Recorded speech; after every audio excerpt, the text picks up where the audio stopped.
So the first part today is a tradition here in Australia, and a tradition particularly for our facility, and that is our acknowledgement to country, which I would like to start today's presentation off. So first of all, we would like to acknowledge and honour the elders of the Gadigal people of the Eora Nation, those who have lived here and first walked this land, and to their descendants who maintain the spiritual connection and traditions.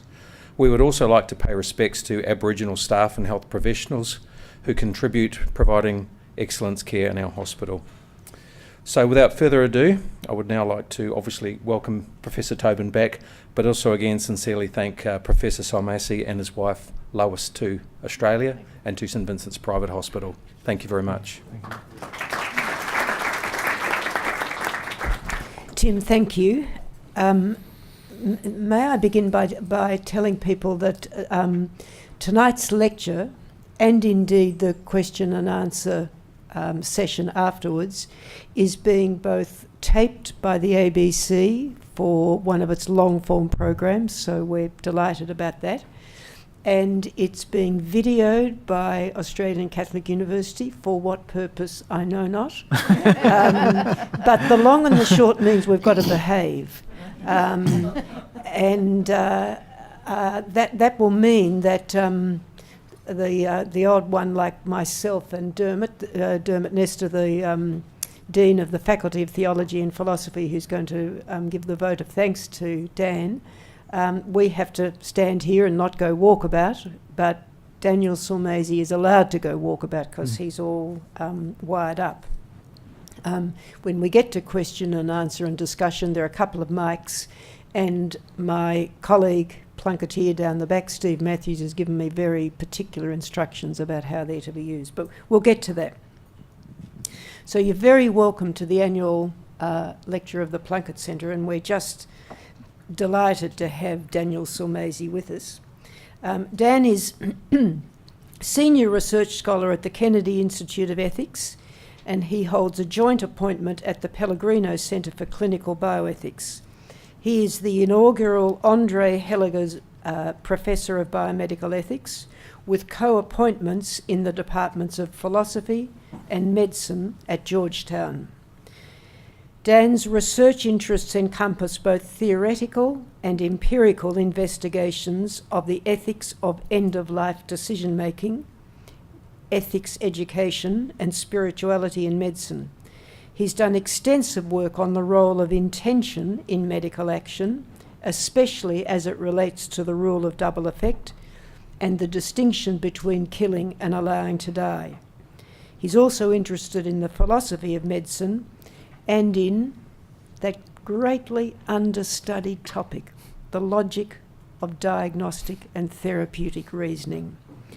His empirical studies have explored topics such as decision-making by surrogates on behalf of patients who are nearing death and informed consent for medical research. So Dan continues to practice medicine part-time as a member of the university faculty practice. His study in medicine, the various stages of it, were undertaken at Johns Hopkins Hospital, and he's held faculty positions in the past at Georgetown and New York Medical College. He's served on numerous government advisory committees, and he was appointed by President Obama to the Presidential Commission for the Study of Bioethical Problems. He will tell you about whether there still is such a presidential commission, and if there is, whether he's been invited to take part in it. Dan is the author of 6 books, and I think I've told you mostly of where he's studied and where he has worked. And one of the interesting, it's lovely to have Dan's wife Lois with us today. You're very welcome, Lois. We feel as though we're getting 2 for the price of 1, so that's terrific. And Lois is the founding and current director of the Centre for Ethics and Professionalism at the American College of Physicians, and Lois's background is in the law. One of the interesting things about Dan's career is that he has spent a lot of it working on the philosophy of Australian philosophers and bioethicists. If you ask him later on, he might tell you what his PhD in philosophy was on. And his topic tonight, which is a very important one here in the States and in England and indeed Europe, some of the most prominent people engaged in this debate come originally from Australia. Dan, you are very welcome. It's been such a pleasure to have you here this week. We've worked you very hard, but now, please, we invite you to give the annual Plunkett Lecture. Thank you.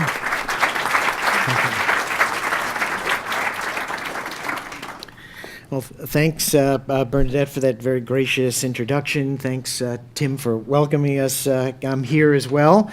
I'm going to talk to you on a topic that you didn't hear the title of, so I hope most of you knew what you were coming for. It's Should We Take Away Hippocrates' License? I want to talk about conscience, tolerance, and pluralism in healthcare.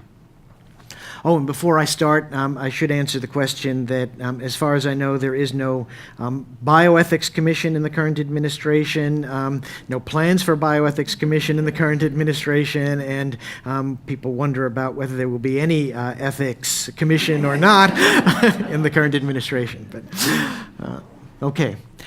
So here's the challenge that I want to take up today, that there are many physicians who believe that certain legally permissible and medically possible actions are outside the scope of what they consider to be good medical practice. But there are philosophers, legal scholars, and in fact now in some places jurisdictions that are declaring that participation in such practices should be mandatory for anyone who is a physician. And the analogy that's given is that of a cab driver, to sort of say that if you're a cab driver and you're licensed by the state to be a cab driver, and someone comes up to the cab and says, "Take me to X place," then you are required to take them wherever they want to go. And that the same should be said of a physician who is licensed by the state, and if a patient says, "Do this for me," and you are qualified to do it, that you are ought to be legally required to do so. Many people, many good practitioners think that's a problem, and I happen to agree that it's a problem, but I want to make that case to you this evening. The popular debate about these kinds of issues has been formulated as a sort of clash of wills. The doctor doesn't want to do this, I want to have it, it's my right, and communicated in sound bites, but conceived of as part of the culture wars, we don't get very far. And so I want to sort of take a little bit more of an in-depth look at some of the questions that are behind the questions so that we can come to a better understanding of how to answer this problem. And that is where I take off my white coat and stethoscope and put on my philosopher hat and sort of say we need to be clearer about the concepts that we're using and the words that we're throwing around in this debate. Concepts like conscience. People talk about it all the time. What actually is conscience? What do we mean by it? Very few people who are engaged in these debates ever even bother to think about it. What do we mean by conscientious action? What do we mean by professional judgment? What is it for a physician or other professional to make a judgment, and what's required for that? What's meant by conscientious objection, another term that's thrown around, I think, far too loosely. What about conscience clauses, which are sometimes put into bills? The concept of civil disobedience, and how does that relate to all of these? And then, most importantly, what do we mean by tolerance, and what do we mean by a tolerant society, and how does that fit into the equation? So before I can answer the problem, I think we need to think about all of these questions in a little bit greater depth. So what's conscience? I think it's typically popularly misunderstood, particularly those of you who've gone to Catholic grade schools think about it as a battle between an angel on one shoulder and a devil on another and trying to tell you what to do. It's not little voices that whisper to you, as Bishop Butler once said, infallibly with an answer to the question of what's right or wrong. It's not a direct intuition, in my view, of right or wrong. I'm not a moral intuitionist. I don't think that we have instant, immediate access to the concepts of right and wrong. And I don't think there's a special conscience center in the brain. And any neuroethicist who's looking for the conscience center in the brain in a PET scan is not going to find one. I can almost guarantee that to you. Here's what I think conscience really is, so that we have a better understanding of what we're actually talking about. I think conscience really reflects a twofold commitment. One is to have and to hold fundamental moral principles, and the second is a commitment to act according to those principles. In other words, a commitment to morality, a commitment to being moral. That's what we mean by conscience. It's not some special sense. It's a commitment to have fundamental moral principles and then to hold oneself accountable for acting according to those principles. And the act of conscience, then, is the awareness that one's fundamental moral commitments may be at odds with either what one is prospectively contemplating doing or retrospectively reflecting on what one did in the past. That's what we mean when our conscience is acting. Something that we're about to do seems perhaps to be at odds with what we take to be our own fundamental moral commitments, or something we did seems to be at odds with those fundamental moral commitments. And that's what we mean, I think, by conscience, not a sort of special sense in the brain. So then, we have to say, what do we mean by conscientious action? We mean they are acts that are done in accordance with conscience, and I hope all of you act every day in accordance with your own conscientious fundamental moral commitments. This is ubiquitous in life, that we ask people to do that. We raise our children to do so. This kind of commitment to conscientious action is necessary to sustain any sort of moral community, any sort of good society. So we want people to have fundamental moral commitments and to act in accordance with them. We also have to recognize a duty to form our consciences properly. That means that we have a commitment to knowing what the moral rules are and to acting on correct information. Still, you may not know that many philosophers have stated, many theologians have stated, and I agree, that an erring conscience would bind. If you have done as much as you can, done due diligence in forming your conscience, figuring out what the right thing is to do, and your conscience tells you to do it, basically as best you can in terms of saying, this action is in accord with my most fundamental moral commitments, you may actually be wrong. You may have misunderstood the facts. You may have misunderstood the moral rules, but conscience is so important that you are duty-bound to act according to your conscience in those circumstances. That's part of what it means to be committed to being a moral person. And we want people of conscience. In government, certainly often lacking. In business, where it's certainly often lacking. We want people of conscience in our law enforcement, in the military, in our families, and importantly for tonight's lecture, we want people of conscience working in healthcare. People who have fundamental moral commitments and are acting upon those commitments. We need a sustained commitment among healthcare professionals, physicians, nurses, psychologists, and others in order to develop in the population of patients the kind of trust that's necessary to sustain a good healthcare system.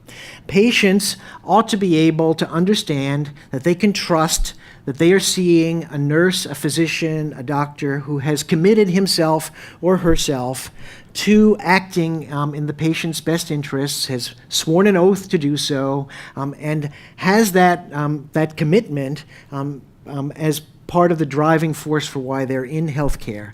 It's under those circumstances that people will be willing to expose their bodies and the secrets about their lives to healthcare professionals.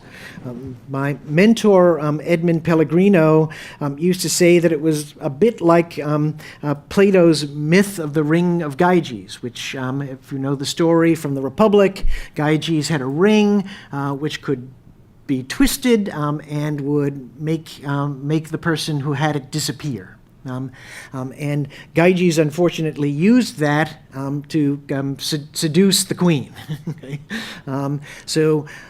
But it's this sort of sense of invisibility, that the sense that we want people we can trust to do the right thing even when no one is looking, that's so important to sustain in our society, but particularly in healthcare, because very few people actually see what goes on in the examining room. Very few people, there are no cameras there, and a lot happens that's very important, very intimate, and we need to have people who we can trust to do the right thing even when no one is looking. And there is also an inescapable morality and particularity in clinical judgments that are made by a physician, a nurse, a psychologist, a dentist. For example, whether to undertake a high-risk operation for a patient is not simply a technical decision. It is at once technical and moral. There are variable opinions. You can find several different surgeons who might disagree about whether they would take a patient on. There's no duty on the surgeon to operate simply because it is legal to operate and might be in some textbooks indicated for the patient. There's no duty for that surgeon to refer to another surgeon. That surgeon has to make a commitment to a patient and decide whether or not the risk is such that this surgeon is willing to undertake it because he or she is committed to the good of the patient. Those kinds of decisions are made ubiquitously in healthcare. They are both technical and moral at the same time. They are oriented, all medical decisions, all good medical decisions ought to be oriented toward the good of the patient. That makes them, from the get-go, moral decisions.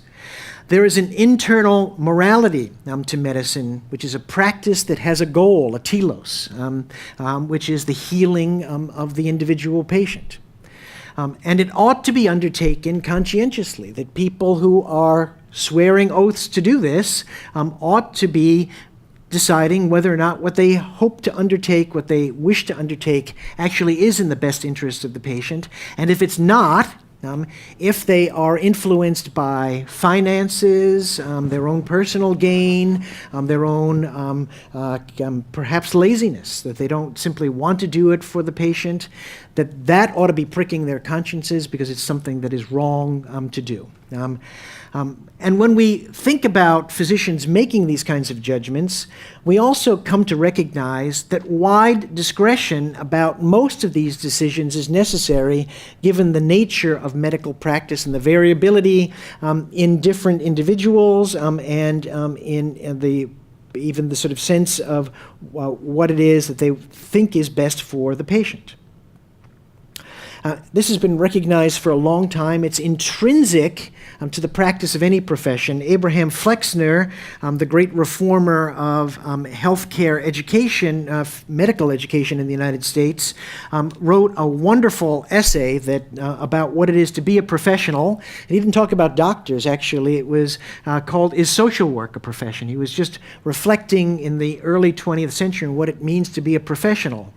And he wrote this, that the responsibility of the practitioner is at once large and personal. The problems to be dealt with are complicated. The facilities at hand more or less abundant and various. The agent, that is the professional, exercises a very large discretion as to what, in those days, he shall do. He is not under orders, right? This is the nature of professional judgment. It's not mechanical, rote practice, but incredibly variable, individual decisions made for individual patients by individual practitioners with a variety of backgrounds, but a commitment to doing what's best for the patient. But with wide variety, how that gets played out. Again, my mentor, Edmund Pellegrino, talked about this as the physician's discretionary space. That's the term that he used to describe this. The recognition that professional service requires particular expert judgments about individual cases in unique circumstances, and that because of this particularized necessity to what professional practice is, lots of leeway is necessary if we are to have a profession where people are empowered to make the kinds of judgments that are necessary to do that. Judgments that, as I said before, are both technical and ethical, and practitioners are going to differ. A certain person will undertake an operation for a patient and another surgeon will not.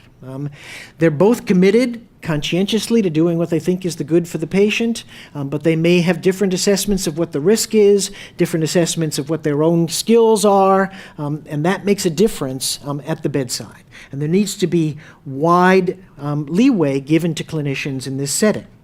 And an insistence on uniformity would actually be counterproductive. If everybody, this is why so many clinicians, good clinicians, bristle at the algorithm, right? Everybody's supposed to do the same thing. Good clinicians know that's a guideline, and it can't be anything more than a guideline because there's too much variability in the individual practice. Now, so I've talked a little bit about conscience, conscientious behavior, a little bit about professional judgment and its variability. What about this term conscientious objection? Well, it's very particular, and it's thrown about in these debates and I think not used properly. Conscientious objection means that a legitimate authority, typically the state, has promulgated a rule that appears to an individual to violate deeply held ethical and/or religious beliefs of that individual. And that individual judges that compliance with those rules would violate those fundamental moral commitments, i.e. that it's something that pricks the conscience of the person. But there is, built into the law, a legitimate mechanism to appeal for release from compliance with the rule because there is a wide understanding at the time of the promulgation of the law that this is controversial and people will differ.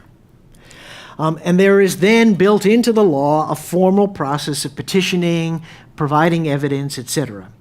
So I don't know if you have anything similar to this in Australia, but if someone is a pacifist and they conscientiously object to military service, they have to go through, there is room for this within the laws of the United States, and they can petition to be left out of military service.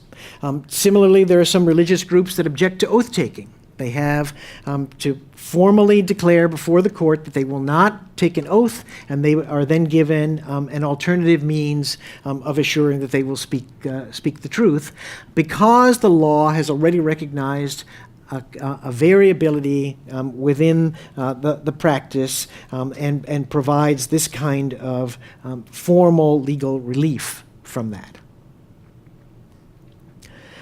Now, this may seem peculiar given the way that the term is tossed around, but as such, there actually is currently no conscientious objection program for U.S. physicians about anything.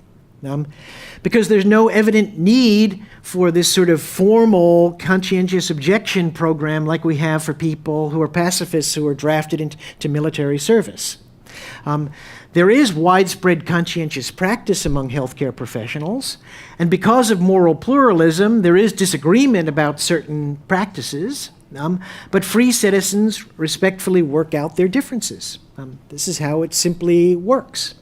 Somebody comes to a doctor and asks to have something done, and the doctor says, "I don't do that," and the person finds another physician, and it simply happens that way ubiquitously all the time in a simple, non-formal way.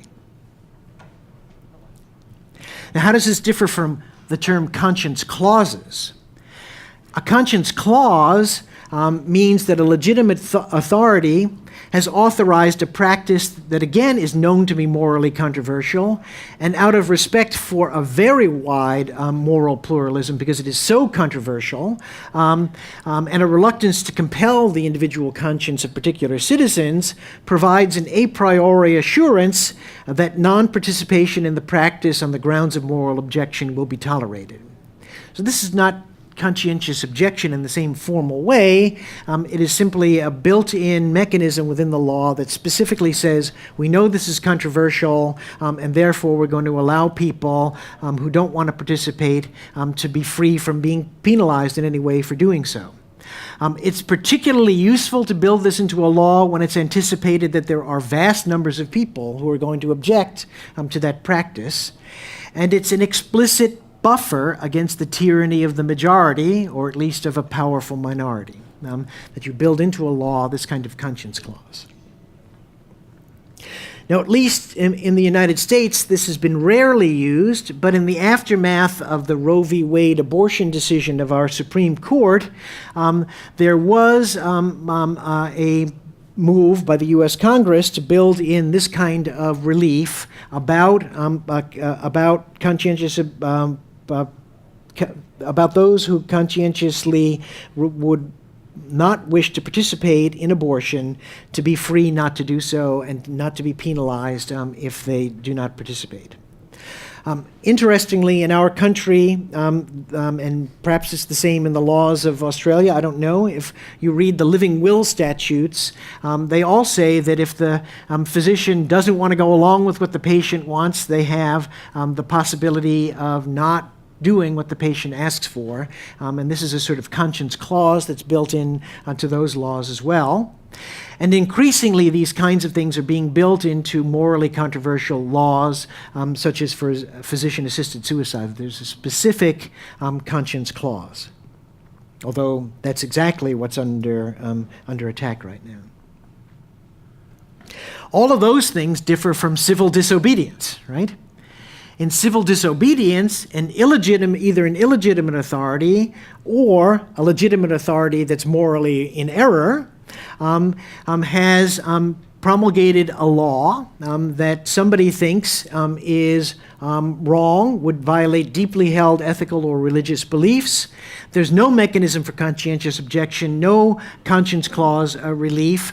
The individual refuses to perform the legally prescribed activity or performs a legally proscribed activity, and this person then may be subjected to penalties.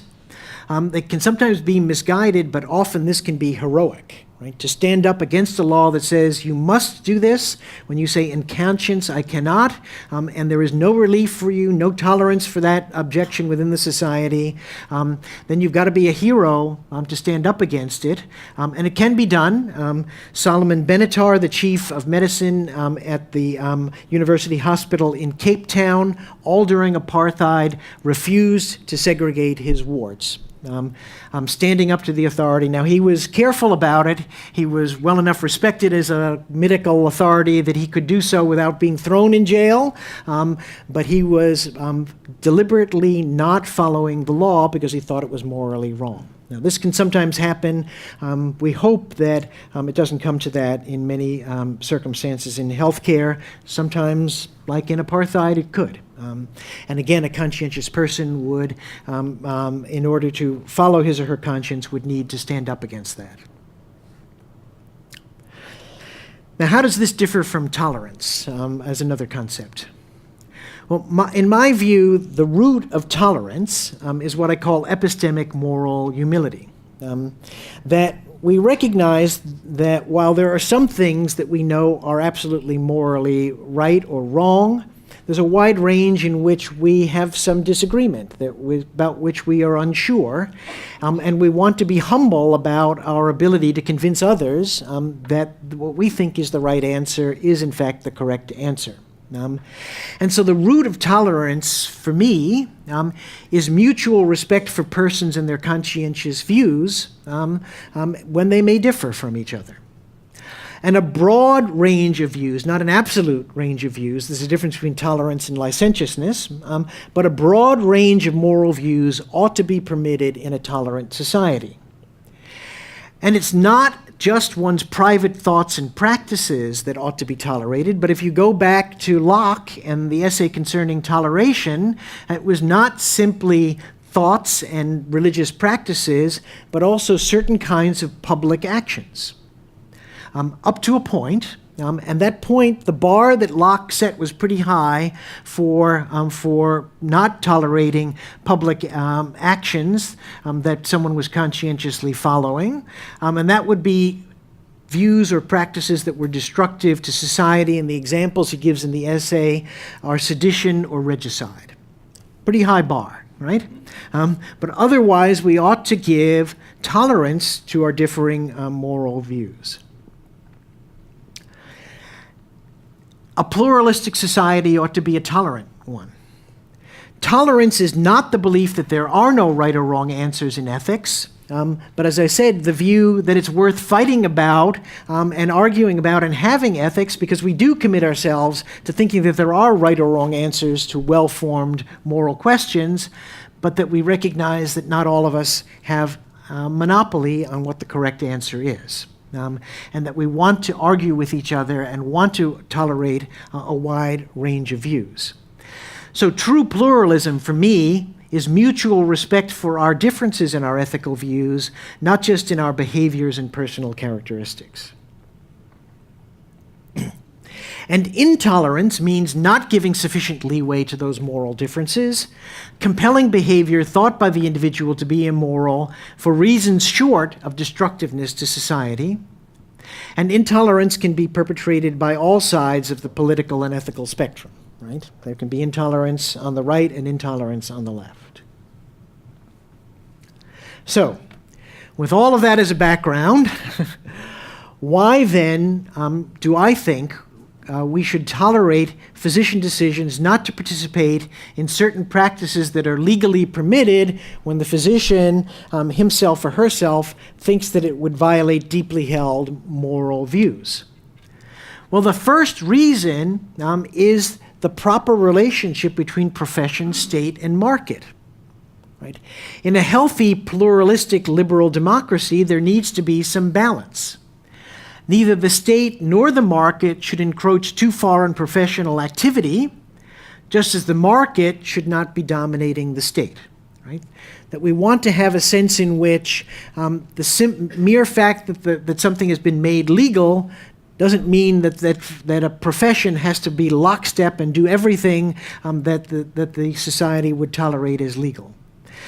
It's part of what it means within the profession to give wide discretionary space to the clinicians even practicing within the professional guidelines. And so all physicians should be given wide tolerance for their discretionary space. Both the state should tolerate professional independence, and the profession itself should make sure that the individual has wide discretionary space, so that at two levels, physicians have wide discretionary space about what it is they will engage in. State licensing authority for medicine is permissive, it's not prescriptive, right? It allows me to be able to practice. It doesn't say what I ought to do as a practitioner. And the state has an ample interest in promoting professional discretionary space, because when we do have a wide discretionary space for clinicians, that sharpens the judgments that are made, because people who are clinicians will argue with each other, as we have in several of the sessions I've had the last few days, about what the right thing is to do for patients. And there will also be the fostering of a diverse group of practitioners for a diverse group of patients. Some patients come to me because they know that I'm the closest thing to a therapeutic nihilist they'll find in the 21st century, right? That I'm very conservative about treating patients. There are other patients who want to have doctors who will treat them with medicines for anything. And if we're tolerant, we'll give a wide discretionary space, not because of simply because of the individual practitioners, but because of the diversity of patients who would want to find practitioners with whom they can work. And the state has an interest in fostering that kind of diversity. The state also has an interest in promoting this sort of diversity because of decisions to limit the scope of practice. Not everything that I'm empowered to do as a general internist is something that I do. And partly that's for the good of patients, because there are people who specialize in other parts of that practice and do a better job at it. Within our own practice, we have one person who two practitioners who run the injection clinic, and they do all the joint injections, and I barely do any anymore. I used to do a lot of them. I'm still licensed to be able to do them, but I don't do many joint injections anymore because I have colleagues who have specialized in doing them, and that's probably in the interest often of patients, as well as allowing particular practitioners to develop the skills and sort of enjoy the experience of being good at doing something. And the state, I think, has a really important interest in cultivating a cadre of professionals who are conscientious in their practice and committed to ethical practice.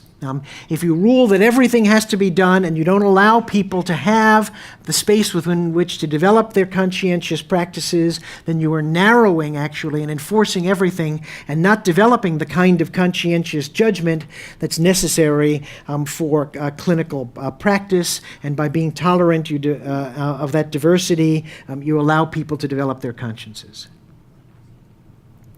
If we didn't, Hippocrates would lose his license, right?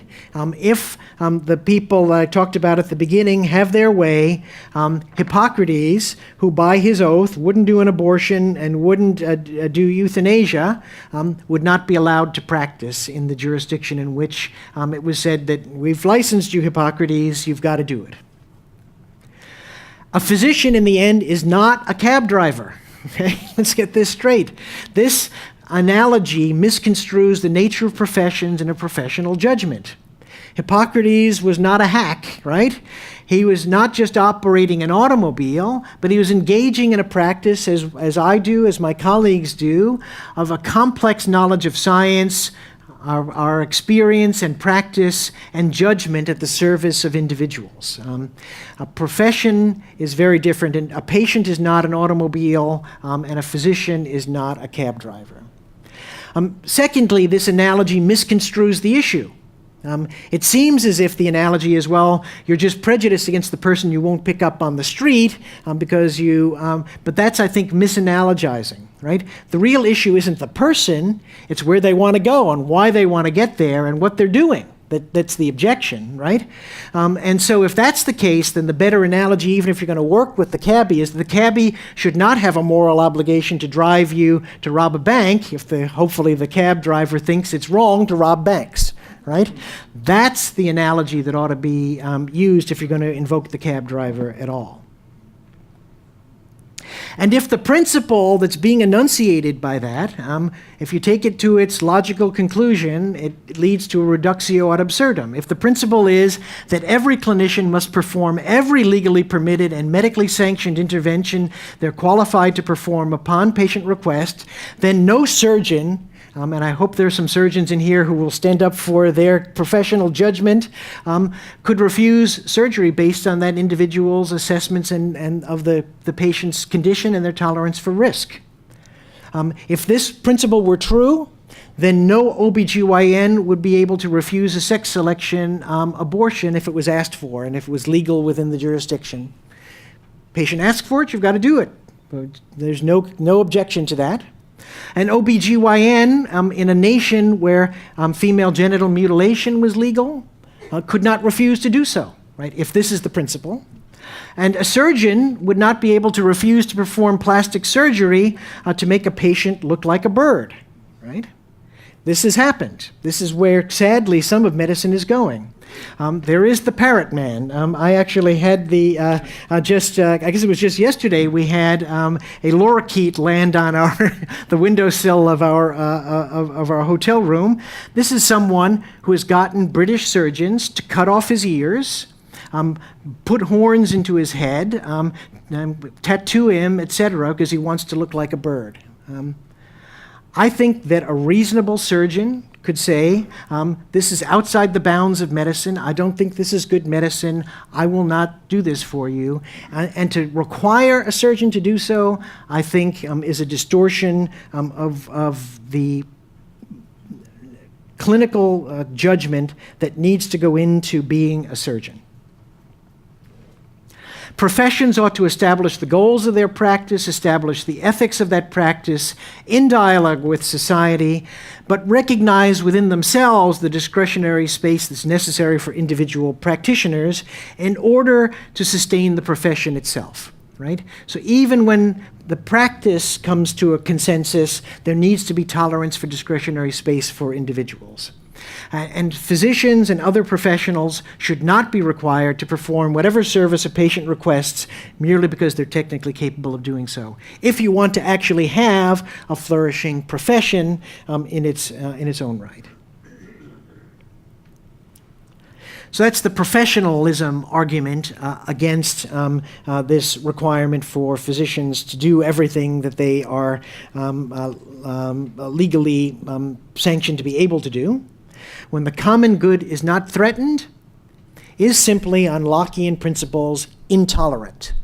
And that intolerance cannot be allowed in a pluralistic democracy that is really a healthy one. Yet I will say that such tolerance is not unlimited. The Lockean bar for compelling behavior, I think, is pretty high. And let me give you the criteria, I would say, at which a society would be allowed to compel its professionals to act in certain ways. The first is whether the view that's being put forth, the reason the person doesn't want to participate in the practice, contradicts or undermines the principle of tolerance itself, right? So if the refusal is, for instance, based on pure characteristics of a person and not a behavior or practice, I think in that case, the state could step in and say, no, this is a behavior that is outside the bounds of what we ought to be able to tolerate. For instance, in our country, if there were a physician, I hope there aren't any, if there were any physicians who were members of the Ku Klux Klan, they couldn't request respect for their beliefs that African American patients should be denied treatment. That would be claiming tolerance for an intolerant belief, which is internally self-contradictory and need not be tolerated by a just society.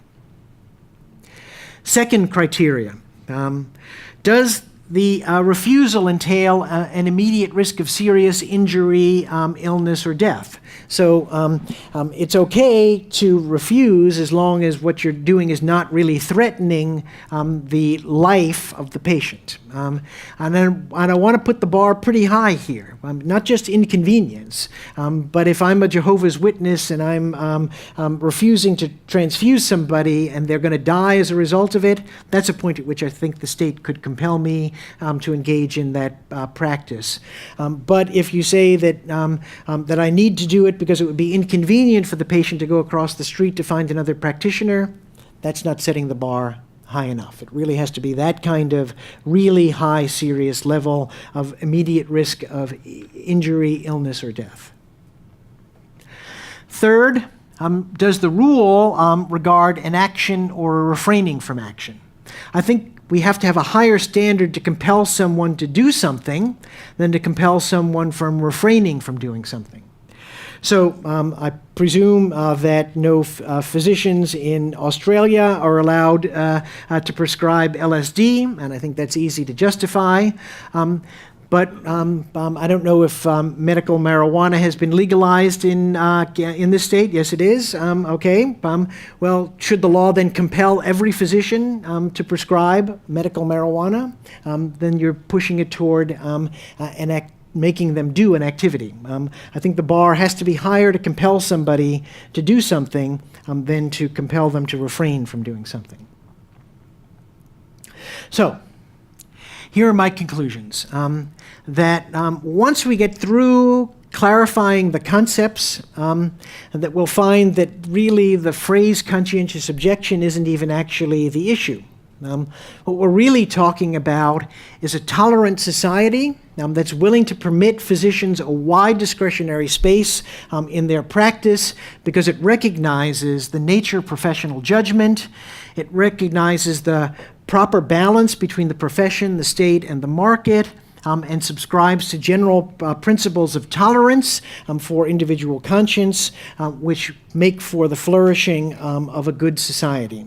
And that on that basis, the slide I started with, saying that physicians are cab drivers and ought to take you wherever you want to go, simply doesn't work, that we need to allow physicians to have a wide discretion in what they view to be their sense of conscientious commitment to the good of the patient, and a good society ought to tolerate that. So thank you for allowing me to present these ideas, and I think I've got enough time for some questions and answers. So thank you.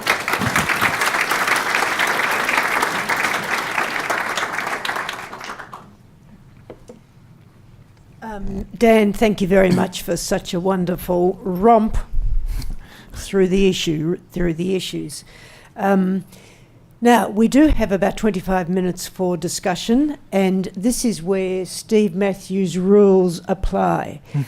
You must have a mic so that the ABC are able to record the discussion, and you're not allowed even to think of beginning your question until you have that mic right up here against your face. So Steve's a real stickler for these things.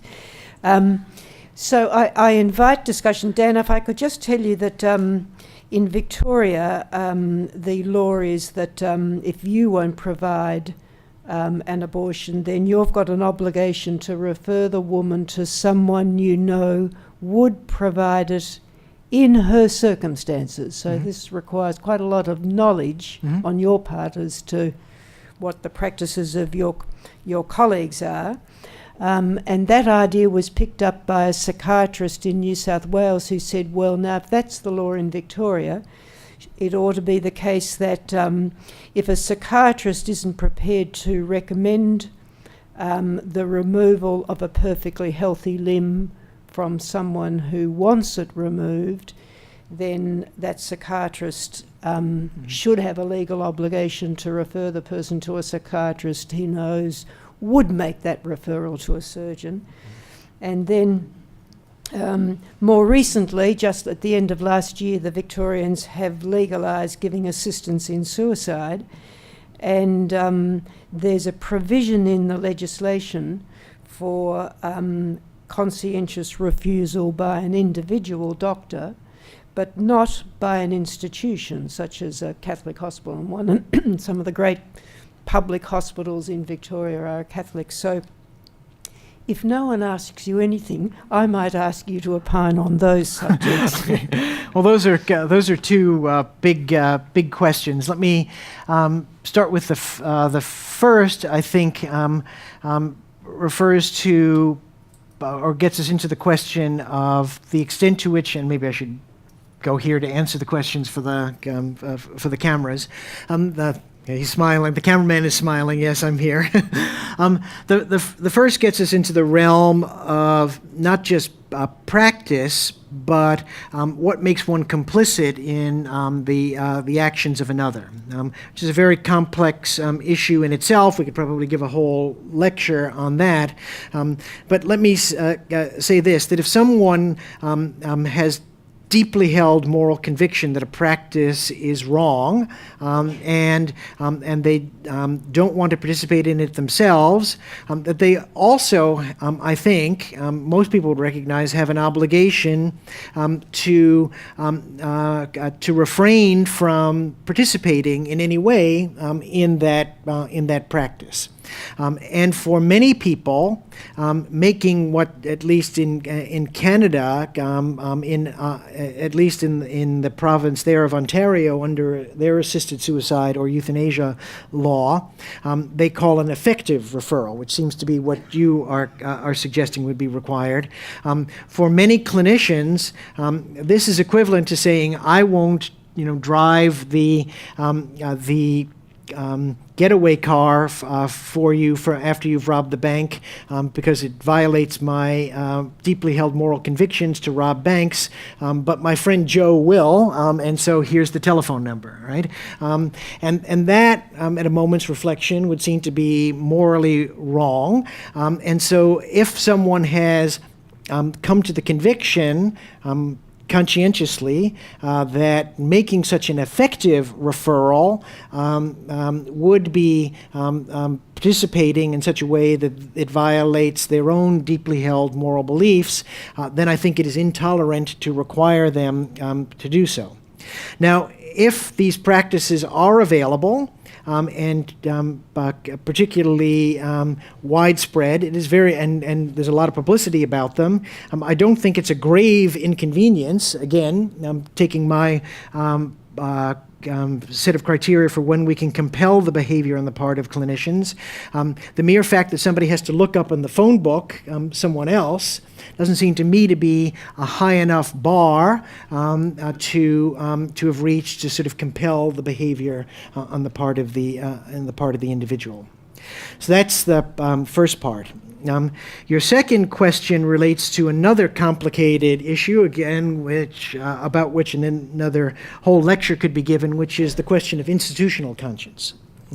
And whether institutions can engage in conscientious decision-making and practice. So, let's go all the way back to my slide on what conscience really is, right?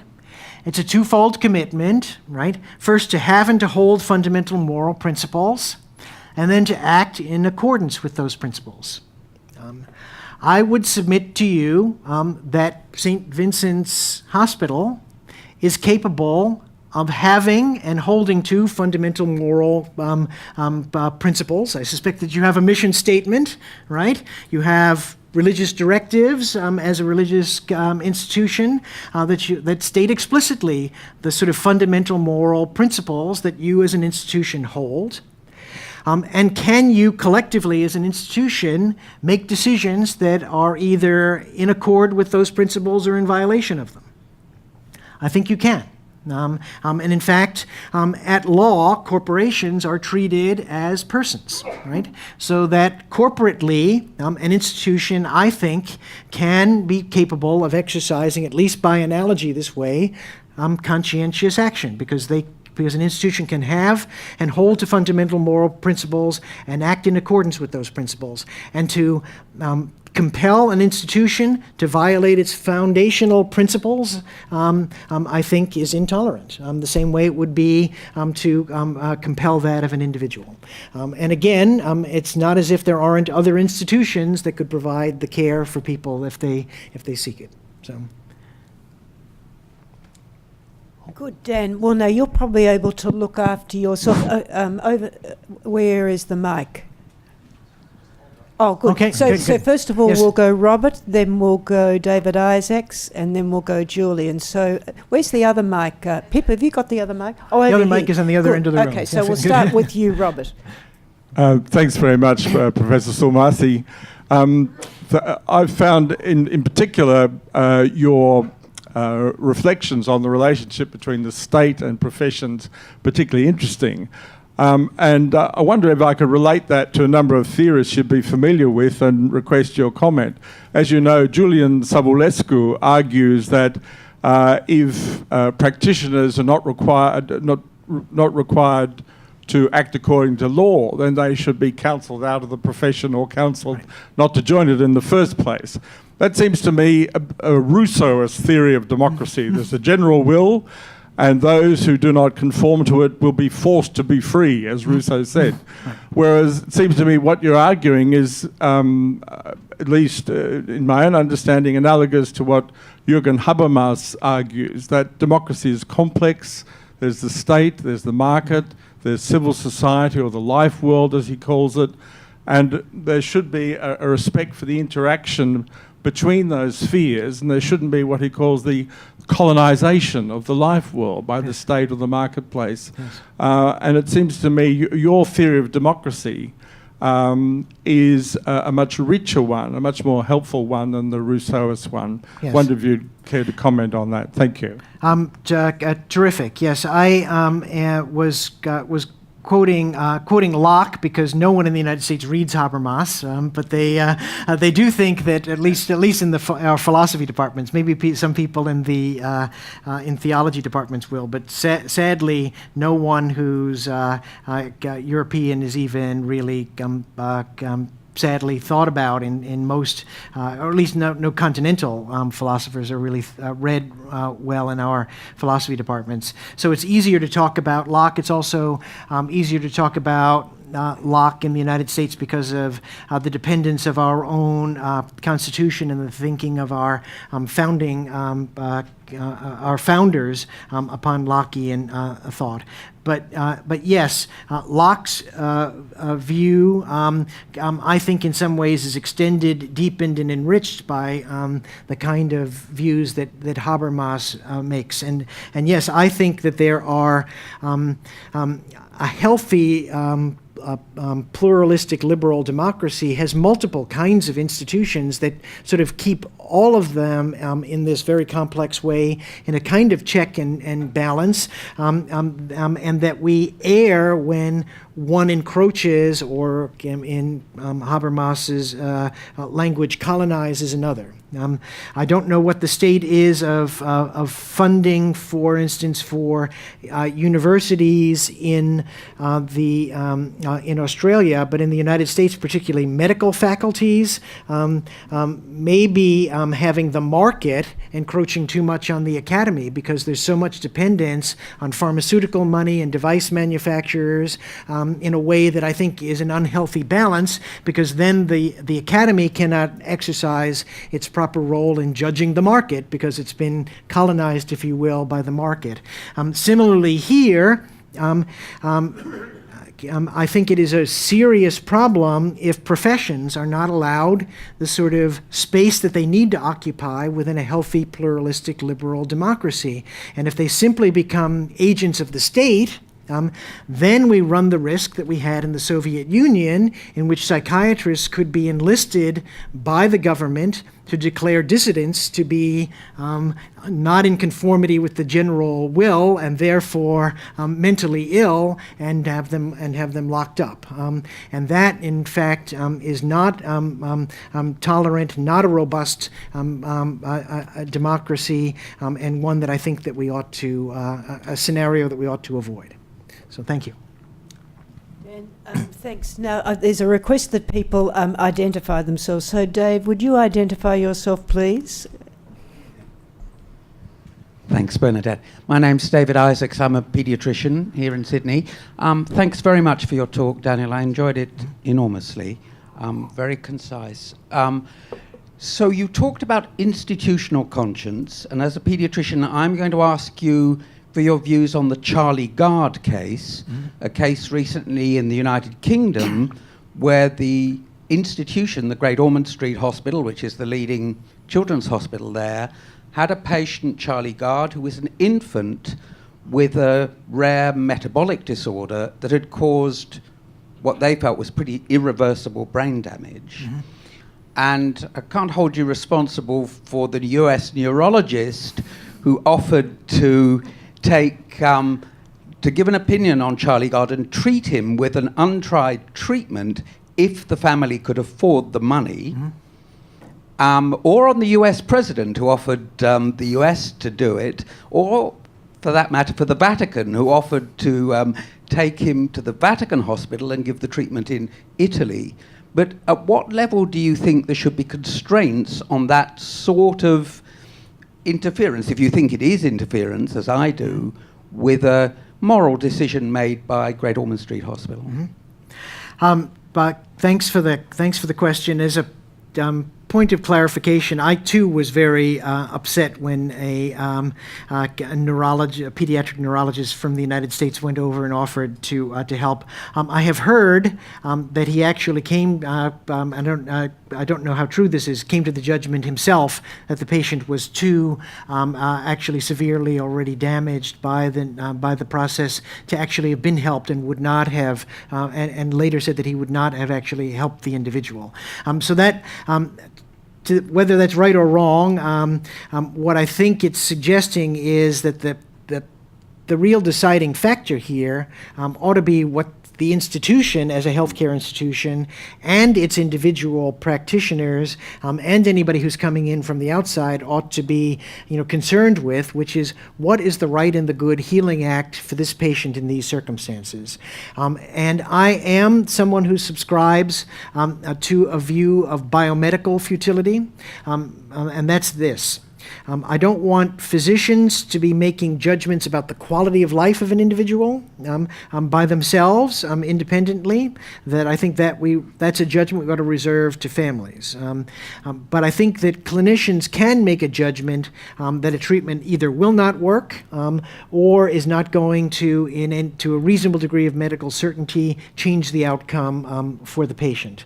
And if the hospital had come conscientiously to that judgment, and the individual practitioners had come to that judgment, and it's a reasonable judgment, the family is free to try to find someone else who will have a different opinion, and maybe that's what they were doing with the person from the United States, and that person also comes to the same judgment. Then I think we have convergence on the judgment that to a reasonable degree of medical certainty, this treatment will not work for this individual, and there is no moral obligation, in my view, to do what will not work.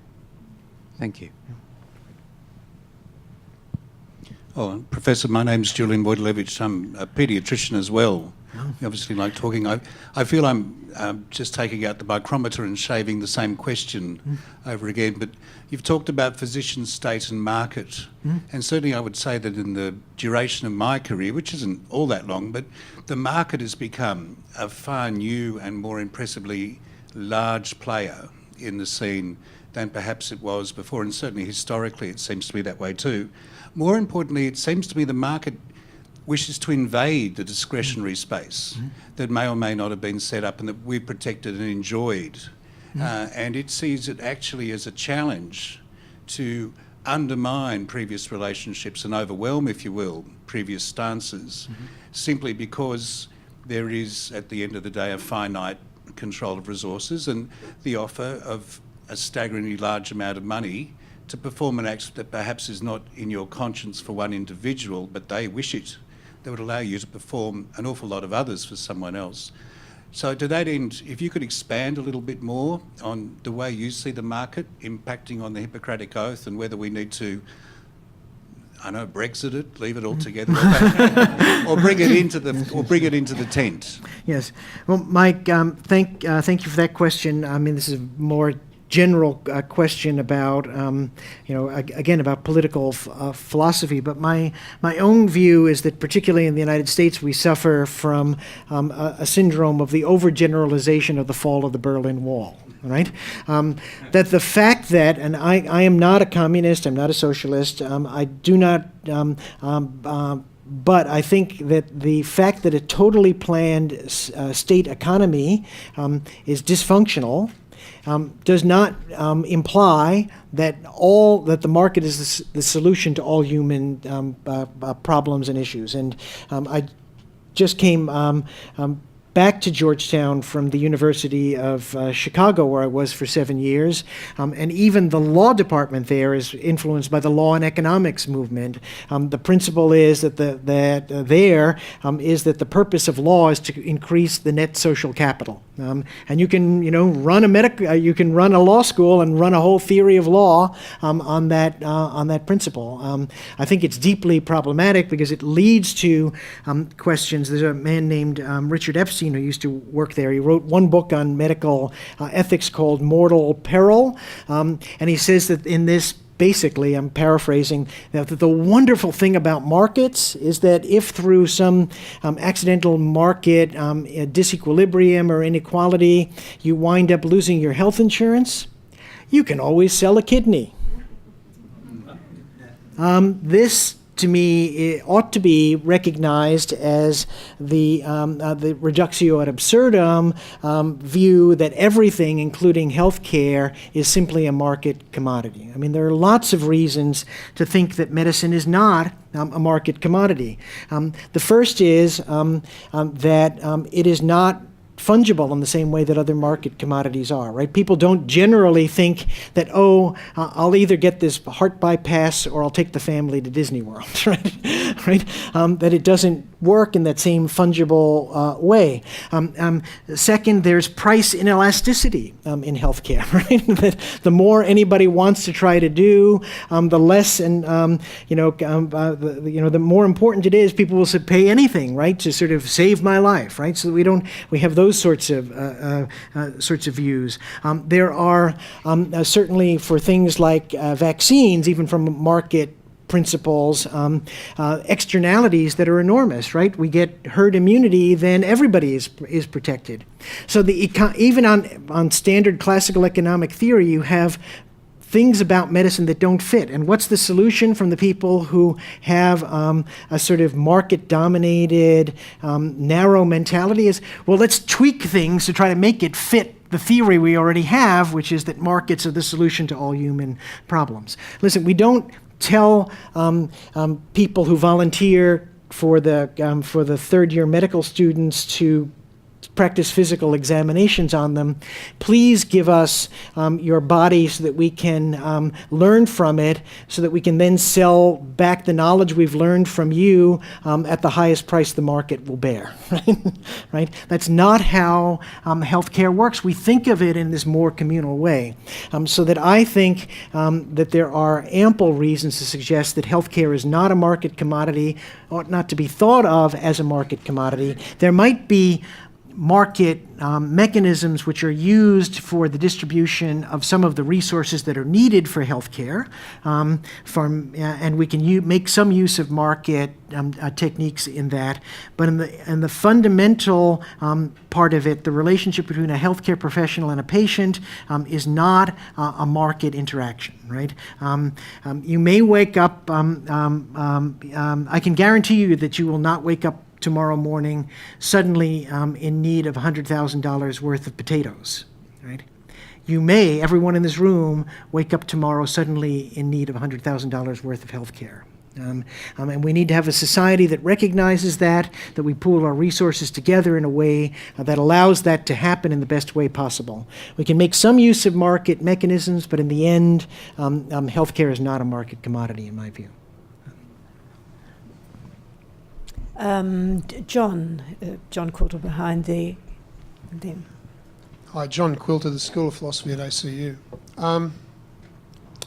So my question concerns the protections of patient autonomy in this, which is to say, one can easily imagine someone in the opposite corner to you distorting the argument to say, well, next you'll be just getting back to good old-fashioned medical paternalism. So I'd like to hear some of the rationale that resists that allegation. Mm-hmm. Sure. Again, this is not to sort of say that physicians have an obligation to do whatever they think is best for a patient without any consultation of the patient or any interaction with the patient. Again, to quote my own mentor, Edmund Pellegrino, the good of the patient is complex. It is not merely the biomedical good of the patient, but it includes the good of the patient as a choosing agent, the good of the patient as an individual with dignity, and the patient's own conception of the highest good. So we ought to be committed conscientiously, and we take oaths to be about the good of the patient. The good of the patient is inflected with the autonomous choices of the patient, so that the good for one individual is not the same as the good for another, and we ought to be committed to promoting that good. But the autonomy of the patient is not absolute. That when it violates the fundamental moral commitments of the clinician, there can be a boundary to it. If the patient is asking for something that violates the internal rationality of medicine, say a treatment that is biomedically futile, that's a boundary. The patient can't ask for things that will, in fact, harm the common good. People who are infected with tuberculosis, multidrug-resistant tuberculosis, can't say they don't want to take medicine, etc. And so we want to be respectful of the patient's good in this robust way that includes a commitment to realizing their autonomous choices as part of their good, but recognize also that there are some limits to that.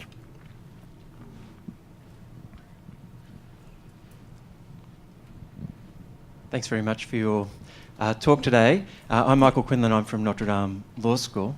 And my question really builds a bit on that question that you've just been asked. And it relates to the need for medical practitioners to actually care about their patients sufficiently to be aware that there are different viewpoints on important issues. It's something that you rarely hear about in Australia, but on Down Syndrome, International Down Syndrome Day, you do. So there's an article in the paper today, and this is the one day of the year where you get these kind of articles from a woman who's been blessed with a Down syndrome baby, talking about the struggle that she had with her medical practitioners who all advised her uniformly to have a termination. So I just wondered if you have any comments about that, understanding your patient's conscience. Well, yes, I think we have to understand, first of all, that the commitment to the good of patients ought to be broad enough to encompass every individual human being, regardless of their ability or disability. If you hear from the disability community, part of the interesting argument that they make is that every illness of any sort is a disability, right? Sometimes it's temporary, for others it may be permanent, but it is always a diminution of the sort of natural endowment of capabilities that the individual might have. And individual practitioners need to be, I think, sensitive to the good of patients as individuals who, I mean, the very way we recognize that someone is sick is that we first respect them as individual members of our humankind. And the reason we reach out to them is because they have lost some power that is typical for species functioning, and we reach out to them not because they've lost it, but because we recognize them first as human beings, and we want to try as best we can to help restore that, or to help them to function as best they can and flourish as best they can with whatever their disability might be, and whether it's temporary or permanent. And that means that every single human being has that, ought to call forth from our healthcare professionals that kind of commitment. Now, can we do a better job of trying to cultivate that kind of sensibility in medical students and in physicians? Yes. People count because they're human. They don't count because of what they can do, right? Or how many brain cells they have, or whether they can play the piano or not. They count because they're human beings, and there's no other reason to go into medicine than because we want to help human beings. And that includes all of them, no matter what their level of functioning. Thank you for your talk. It was very clear, and as someone already said, succinct. My name is Ian Benson. I'm a professor of law at Notre Dame. I'm fascinated, first of all, that you didn't use the word values once in your presentation, for which I'm rejoicing and somersaulting with pleasure. The term fundamental moral commitments is very different from values, as you know, but it raises a real question in relation to the idea of a tradition, a moral tradition in medicine. And it's this, that we now live in cultures in which the very existence of different moral traditions is under tremendous pressure, as you've mentioned. And I'm curious how you believe that this overextension of the idea of a public norm can be constrained by the necessity of recognizing diversity. and I'll give you an example from Ontario. I'm Canadian by my accent, worked in Canada for quite a bit. And one of the things, the recommendations we made to the College of Physicians and Surgeons of Ontario was that in relation to the forced referral, the question needs to be asked, on whom should the onus to provide services lie? And the College of Physicians and Surgeons did not pick that up. But I'd be curious on your response to the idea that perhaps one of the responses in future to an overly aggressive state mandate might be to raise the question, where should the onus lie? It shouldn't be on the conscientiously opposed physician, but rather on the state that through either medical associations and their role, or through health ministries and their role, it's on them the onus to provide services, not the individual physician. Would you comment on that? Sure. But simply, I'll just affirm your views about the second part of your comment. That yes, I don't think it falls to the individual practitioner. You know, listen, what if something was made legal and no physicians would do it, right? And the profession adamantly refuses. I mean, we have this sort of situation regarding capital punishment in the United States, right? The professions say we're not going to do this, and we have, I think, 30-something states that still perform capital punishment in the United States, and we have a professional obligation not to participate. I think the state ought to recognize that, and they do typically in those states, and they find somebody else to do it. And you say, well, it's less efficient that way, and the professionals say, well, it's less efficient. It's your law. This is our profession, and we have an obligation to preserve life, not to end it. And we will not kill people on behalf of the state, and that's bad for, and the state ought to recognize that that's bad for the state to have physicians participating. So that's the second part of your question. The first part, relates to sort of strategies. I don't know why it is that in the name of tolerance, people can be so intolerant, right? Right? It means that you can be, red, white, purple, or blue, but you all have to believe the same thing. That's not tolerance, right? Lockean tolerance wasn't about, what color your skin was. It was about what you believed and how you wanted to act and conduct yourself in the world. I think the Habermasian sense would be the same too, and that we need to have a spirit of better tolerance, and there can be intolerance on the part of people who would consider themselves to be liberal, and that is internally contradictory. And I don't know how you make that clearer other than to try to point it out by the kinds of arguments that I'm making, and it sounds like you have been making as well, that this is simply a contradiction. So. Okay, now we're coming towards the end of our time.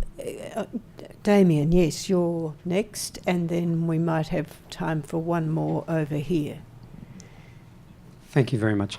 Professor, thanks. It was very illuminating. I'm Damien Byers. I'm not a medical person.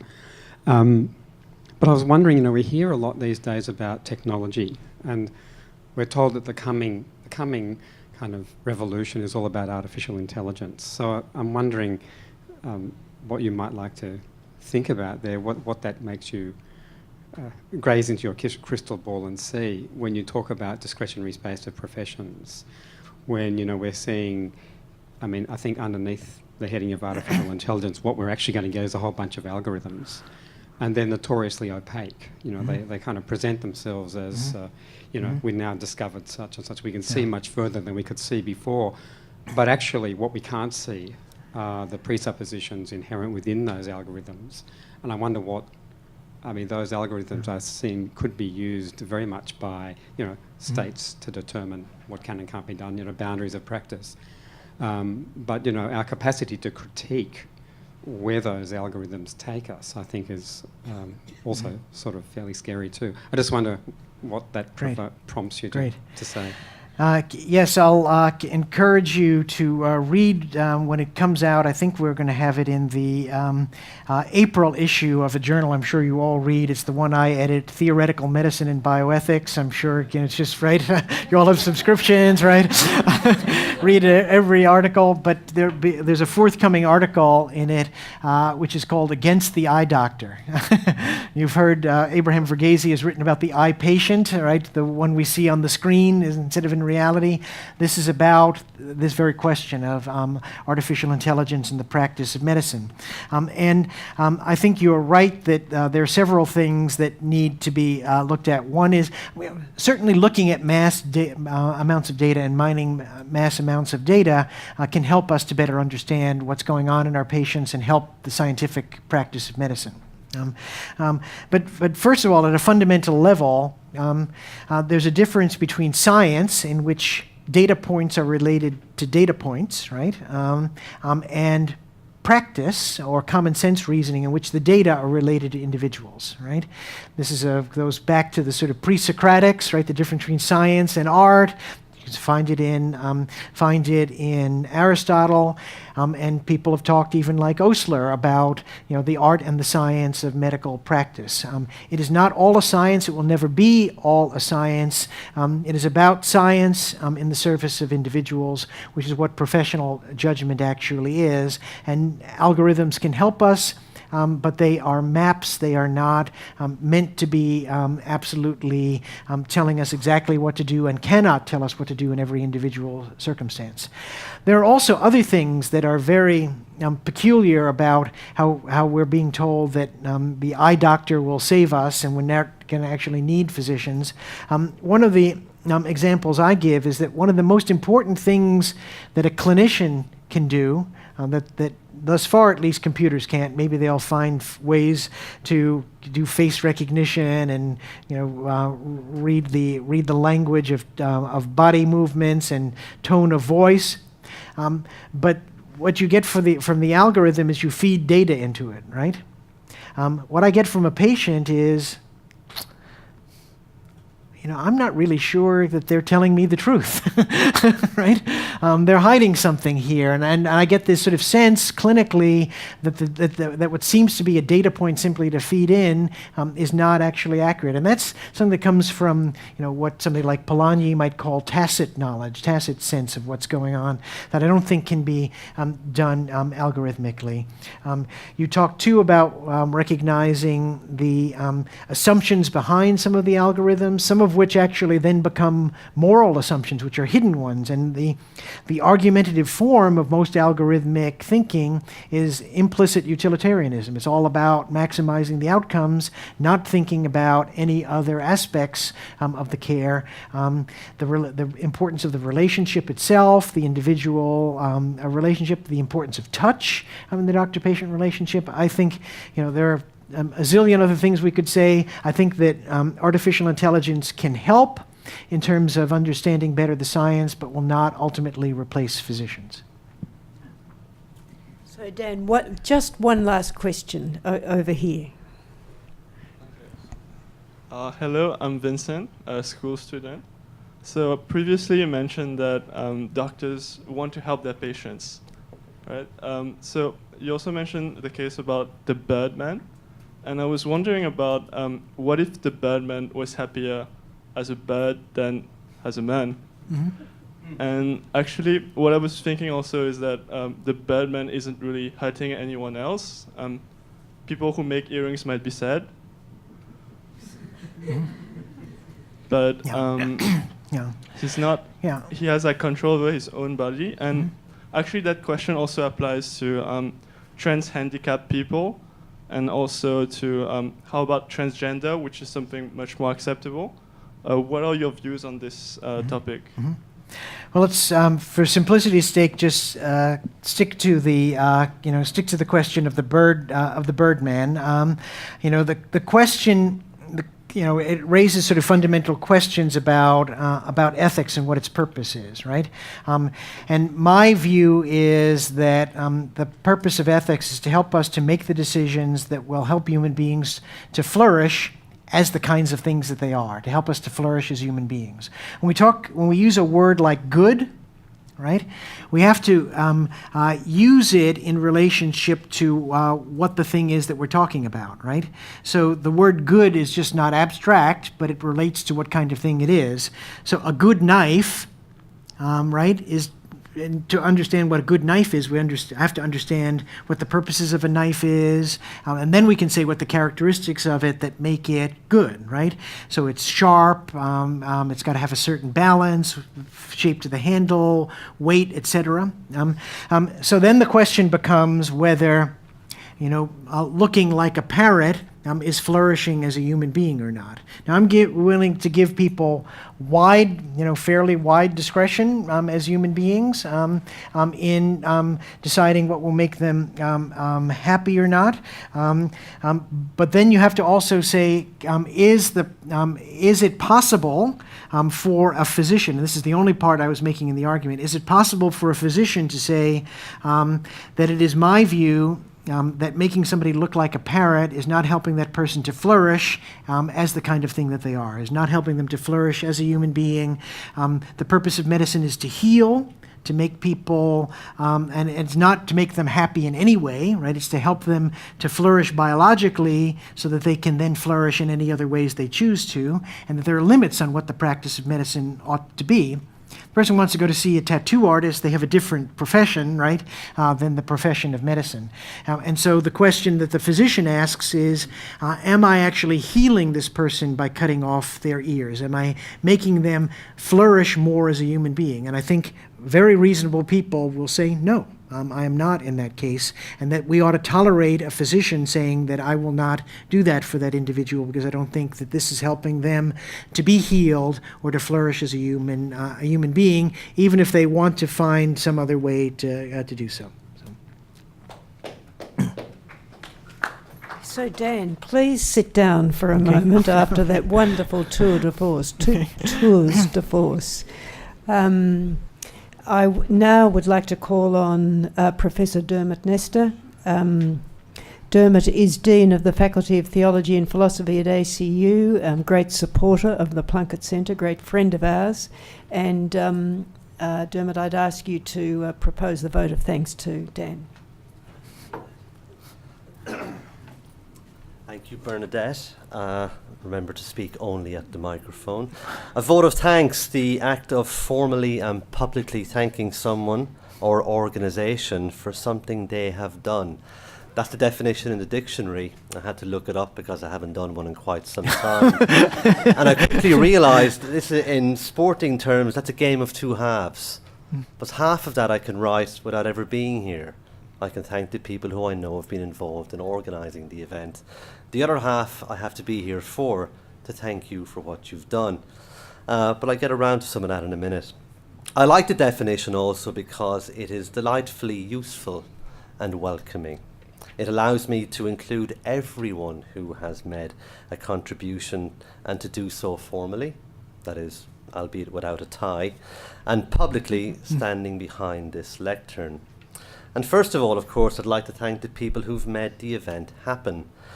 Principally the staff here in the hospital who've made this room available to us, and the extended room. It's great to have such a crowd. My colleagues in the faculty, Jessica and Leisha. Leisha was handing around the microphone, who've put a lot of effort into developing the publications around the event, profiling it and making people aware of what's going on. Colleagues also in the management committee for the Plunkett Centre, Tim's just gone, for their support of this initiative, and also for the wider project that is the Plunkett Centre for Ethics. And that's where I would bring my thanks, of course, to Bernadette, who in many ways is the Plunkett Centre for Ethics, and whose experience, expertise and energy have inspired me in my role as Dean, and also my many colleagues in the faculty as well. So thanks to all of those people. And then thanks to Professor Sulmasy. And then what has he done here? Now, I was looking at the title of your talk, which I'll paraphrase: should we give away Hippocrates license. And I was thinking, well, what kind of answer would I get if I asked that question of different people in different contexts? And the one that immediately jumped to mind was my own home back in Ireland, in the town of Limerick. And I said, if I put that as a vox pop on the streets of Limerick, I know what answer I get, and it would be this: who gave it to him in the first place? That's the question they would ask, to a man or to a woman, in a different accent, which I won't repeat here. But that wasn't really the question. What you drew our attention to was the many questions that lie behind that proposition. I like that very much, and in that way, at a very high level, I found the talk very stimulating, multidisciplinary, of course, reflecting your own background, insightful, and relevant. Very relevant to our times here in Australia, and it's the questions that were being asked from the floor pretty much made that clear. There are topics that are in the media, nationally, even internationally, and bringing that kind of a perspective I found very insightful. Your areas are not my area. My areas of expertise, if I can call it that anymore, in my predominantly administrative role, are in archaeology and Semitic languages. So I like things and words. And tonight I was pretty much animated by some of the key words that you used. The exposition on conscience, I thought was fascinating. I really enjoyed that. Words that came alongside it and which are, I think, incredibly relevant for our time in Australia: tolerance. That's something there's a distinct lack of, it seems, but predominantly trust. I think there's a complete absence of that in contemporary society, and it manifests itself in some of the most despicable of ways. I could go on, but I won't. I'll use a phrase that one of my colleagues employs at the graduation ceremonies. As King Henry said to one of his many wives, "I won't keep you long." It is late. I would finally, of course, like to extend my thanks to you, and of course to Lois, who's accompanied you on your trip. I wish you well during the remainder of your trip. Hopefully we can connect a little bit before you do return. And on behalf of everyone here present tonight and in the Plunkett Centre and at the university, thank you kindly.